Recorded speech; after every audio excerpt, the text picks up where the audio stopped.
வணக்கங்க. என் பேர் ரமேஷ். நான் ஒரு பிடெக் கெமிக்கல் இன்ஜினியரிங் பட்டதாரி. ஒரு கம்பெனியில் கெமிக்கல் இன்ஜினியராக வேலை பார்த்துட்டு இருந்தேன். நான் ரொம்ப முக்கியமான ஒரு விஷயம் சொல்ல போகிறேன். தயவு செஞ்சு இதை ஒரு 5 நிமிஷம் காது கொடுத்து கேளுங்க. கேட்டுட்டு எல்லாருக்கும் ஃபார்வர்ட் பண்ணுங்க. தயவு செஞ்சு இதை இக்னோர் பண்ணிடாதீங்க. நான் ஒரு அடிப்படையில் ஒரு விவசாய குடும்பத்தை சேர்ந்தவன். எங்கள் குடும்பத்தில் நான் தான் முதல் பட்டதாரி. அதை நினச்சி நான் ரொம்ப பெருமைப்பட்டிருக்கேன். ஆனால் இன்னைக்கு நான் பார்க்குற வேலையை நினச்சி நான் ரொம்ப வேதனைப்படுறேன் இந்த படிப்பை நினச்சி.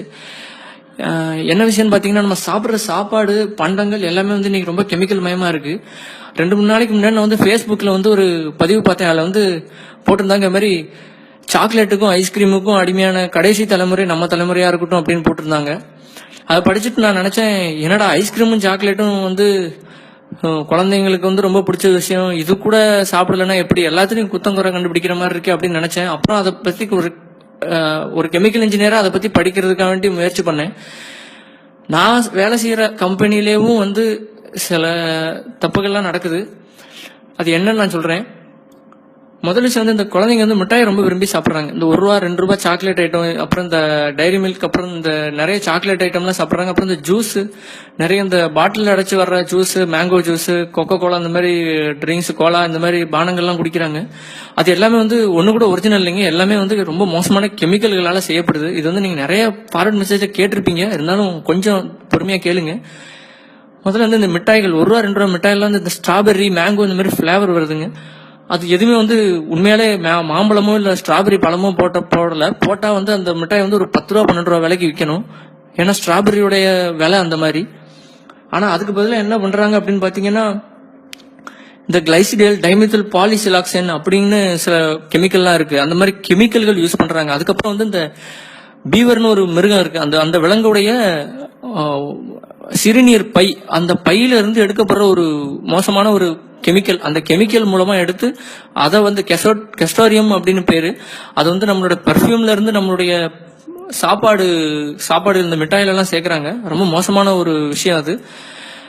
அதுக்கப்புறம் ரெண்டாவது பாத்தீங்கன்னா, இந்த நீங்க இந்த இப்போ இந்த நிறைய ஃப்ரைடு சிக்கன் அப்படின்னு நிறைய கடை வந்திருக்கு. அந்த சிக்கன் கடையில பாத்தீங்கன்னா, இந்த நக்கெட்ஸ், சிக்கன் நக்கெட் அப்படின்னு சொல்றாங்க, சின்ன சின்ன சிக்கன் பீஸ். அதுல பாத்தீங்கன்னா ரொம்ப மோசமான ஒரு கெமிக்கல், டெர்ஷரி புட்டைல் ஹைட்ரோகுயினோன், TBHQ அப்படின்னு சொல்லுவாங்க. நீங்க கூகுள்ல பாத்தீங்கன்னா தெரியும், பூட்டேன் அப்படின்னு சொல்லுவாங்க. அந்த கெமிக்கலை அது உபயோகிச்சு அதை இது பண்றாங்க. ஏன்னா அது பெட்ரோலியம்ல இருந்து கொண்டு வர ஒரு கெமிக்கல். அதுக்கப்புறம் பாத்தீங்கன்னா, நம்ம சாப்பிட்ற இந்த ஐஸ்கிரீம், முக்கியமான விஷயம் நான் சொல்லணும்னு நினைச்சது இதுதான். ஏன்னா ஐஸ்கிரீம் குழந்தைங்களோட ரொம்ப ஃபேவரட்டான ஒரு உணவா இருக்கு. நிறைய குழந்தைங்க ஐஸ்கிரீம் சாப்பிட்றாங்க. ஐஸ்கிரீமுக்கு அடிமையா இருக்கவங்க நிறைய பேர் இருக்காங்க. ஆனா அந்த ஐஸ்கிரீம் என்னைக்காவது யோசிச்சிருக்கீங்க, அது ஏன் கெட்டி ஆகாம, இப்ப நீங்க வீட்டுல பால் எல்லாம் சேர்த்து ஃப்ரிட்ஜுக்குள்ள வச்சீங்க அப்படின்னா அது கட்டி ஆயிரும், ஒரு கல்லு மாதிரி ஆயிரும். அதான் ஃப்ரீசிங் அப்படிங்கறதுடைய வேலை.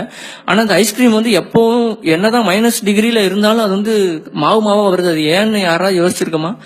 அதுக்கு காரணம் அதுல சேர்க்கப்படுற ப்ரொபிலின் கிளைகால் அப்படிங்கிற ஒரு கெமிக்கல். அந்த கெமிக்கல் எதுல இருக்குன்னு பாத்தீங்கன்னா, அதோட இன்னொரு ஃபார்ம் எத்திலின் கிளைகால் அப்படின்னு பேரு. அது இந்த கார்ல இருக்க ரேடியேட்டர்ல யூஸ் பண்ணுவாங்க. எதுக்கு அப்படின்னா, உறைஞ்சு போயிடக்கூடாது தண்ணி அப்படிங்கறதுக்காக யூஸ் பண்ணுவாங்க. அதே கெமிக்கலை 1%, 100 கிராமுக்கு 1 கிராம்ங்கிற விதம் ஐஸ்கிரீம்ல கலக்குறாங்க. அப்படி கலக்குறதுனாலதான் ஐஸ்கிரீம் மாவா இருக்கு. எப்பவுமே ஐஸ்கிரீம் நமக்கான உணவு கிடையாது.